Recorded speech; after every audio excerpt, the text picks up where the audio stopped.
I'm Aaron Ellison, Santa Barbara Wargaming. This is an unboxing of Brett's Brawlers for the Great War. The Great War is the Flames of War version of World War I. And this is the American starter box. The box is a little beat up. Let's see, what do we got in here? In separate blisters. Oh, there's some small bits rummaging around in here. Oh, it looks like the tanks are loose, huh? Yeah, the tanks are loose in the box. Hopefully that doesn't mean we've lost anything. So we got the rifle platoon, a rifle company HQ, another rifle platoon, and a machine gun platoon. All of the Great War stuff is pewter. And here is what sprung a leak. If I can get it out. Some opening the other side. Yes, the tanks have sprung a leak. And there are lots of little tank parts everywhere in the box. Do we know where the box came from? The box came from, I'm not sure. I think this is the miniature market order. This was a present for my birthday, so I'm not entirely sure where.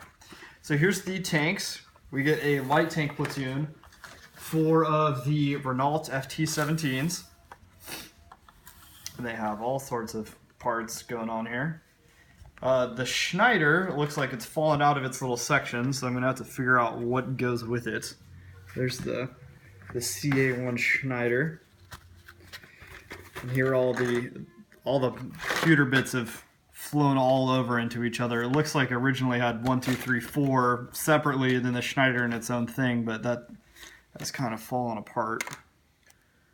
So it looks like they're following the same practice as the other Great War tanks that we've seen with. Well, we've seen the Schneider before because Christian's playing the Frenchies, but as with the Germans, and oh, I don't have Some serious. That's okay. As with the Germans and the British, it appears that the body is going to be this kind of like cast resin thing, and then the tracks and some of the turrets and machine guns are all going to be pewter. Looks as if some of these turrets have really dinged up guns and stuff. Yeah. You'll have to fix some pewter bits. And then these guys don't look so bad though. This pewter isn't very bent in here. So that's it. That's Brett's Brawlers. It's enough to get you started with more than enough points. I calculated it on the fantastic Flames of War Force Organizer, their Forces of War, and it's way over 1,500 points, especially if you use veterans. What's the Forces of War?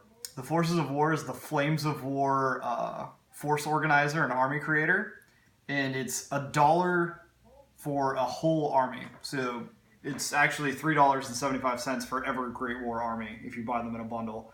So for that cheap, it's a pretty great tool. I'm sure Mark would love to do a review of that sometime. Yeah, we'll probably throw that on the blog. It's fantastic.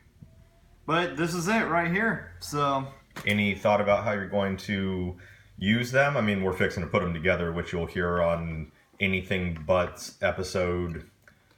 yes, I think it's 33 or something at this point. I'll put them all together. I'm going to be adding a 75 millimeter, the howitzers, not the howitzers, but the French version, and trench mortars. The howitzer. Yeah, we found in the few games that we've played that having things that can shoot over your own troops and have decent firepower is pretty amazing in this game. So when we get the bigger artillery guns here, we can see how they fare in the game. But you will have to deal with quite a bit of what looks like to be exceptional pewter damage on some of these tank bits.